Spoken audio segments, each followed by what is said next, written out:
every single person who ever came on my show, and I hear there's like 37,000 guests I've talked to, a lot of them came from dysfunction and a lot of them wouldn't appear to be teachers, but every one of them had something to say that was meaningful and valuable and that I could use to grow myself into the best of myself, which is what all of our jobs are. Your number one job is to become more of yourself and to grow yourself into the best of yourself.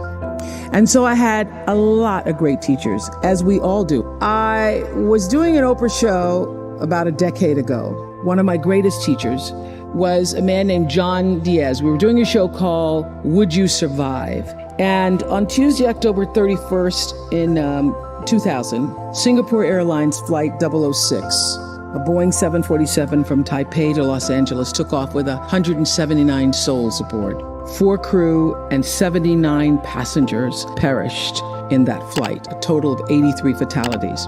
There was a typhoon rolling through at the time, and the plane went down the wrong runway. Now, what's interesting, John Diaz was on that plane, and he had several indications, whispers, that he shouldn't have gotten on the plane, but he did anyway. He got on the plane and he managed to be one of the survivors. And on the Oprah show, I was asking him, what do you think it was that you were one of the survivors? And I said, do you think it was your position on the plane? Because he was in first class and he was sitting on the right next to an exit door. And he said, yes, I think it might have been the position of the plane. And also my quick thinking, he says, and the fact that I didn't stop moving. So I said, you don't believe, you're not a religious man, you don't believe that there was some kind of divine intervention going on there? He goes, no, I'm not a religious person. I do not believe that it was anything divine. I don't believe that. I did see, he said, as I got knocked back into the plane, that it looked like Dante's Inferno, with people strapped into their seats and just burning. And it seemed a bit to me, as I turned and looked backwards, like there was a light coming out of the tops of their heads. I guess you could call it an aura was leaving their bodies, and some lights were brighter than others. It changed, he said, it changed me. It gave me a new kind of spirituality, in a sense that I now believe somehow, I don't know how, but life continues on somehow through that light. And I thought, I'm not a religious man, but I thought the brightness and dimness of the auras were how one lives one's life, so to speak. So that's one of the major things that really has changed with me since then, he says. I want to live my life so my aura, when it leaves, is one of the brightest ones. I got chills when he said that. How does one lead a meaningful life? Because ultimately, isn't that what we all want? We want to lead a life so that however we transition, people can say, wow, that was a bright one. That was a bright light. First of all, I think that it comes from a deep sense of awareness about who you are and why you're here. It comes from being in touch with, on a regular basis, the appreciation and the holy gratitude that should fill each of our hearts on a regular basis, just knowing what a privilege it is to be here and to be human. To me, successful is getting to the point where you are absolutely comfortable with yourself. It does not matter how many things you have acquired.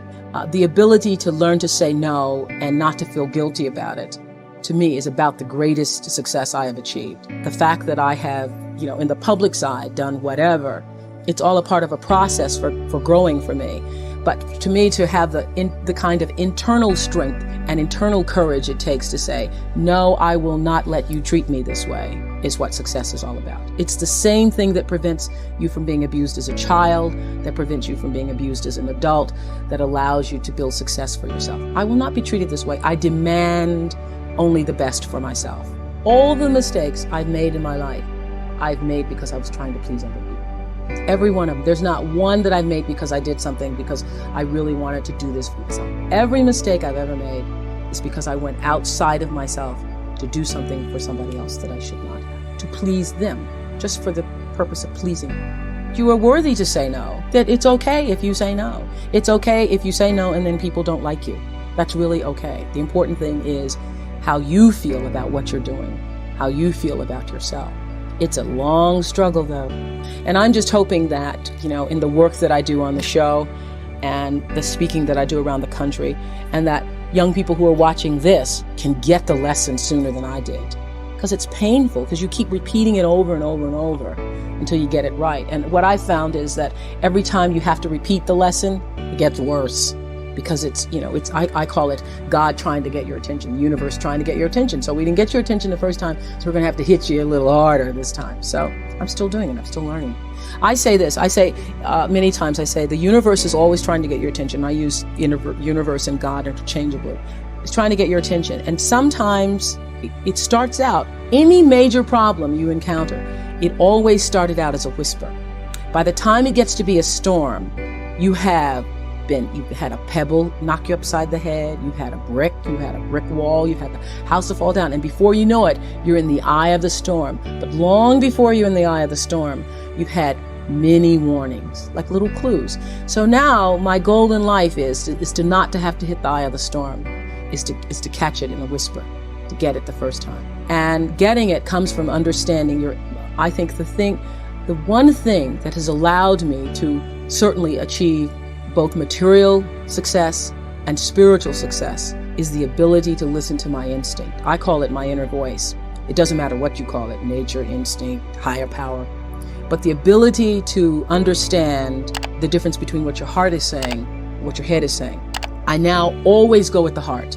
Even when my head is saying, oh, but this is the rational thing, this is really what you should do, I always go with that little feeling, the feeling. I am where I am today because I have allowed myself to listen to my feelings. I feel that luck is preparation meeting opportunity. One of the biggest lessons I've learned recently is that when you don't know what to do, you should do nothing until you figure out what to do.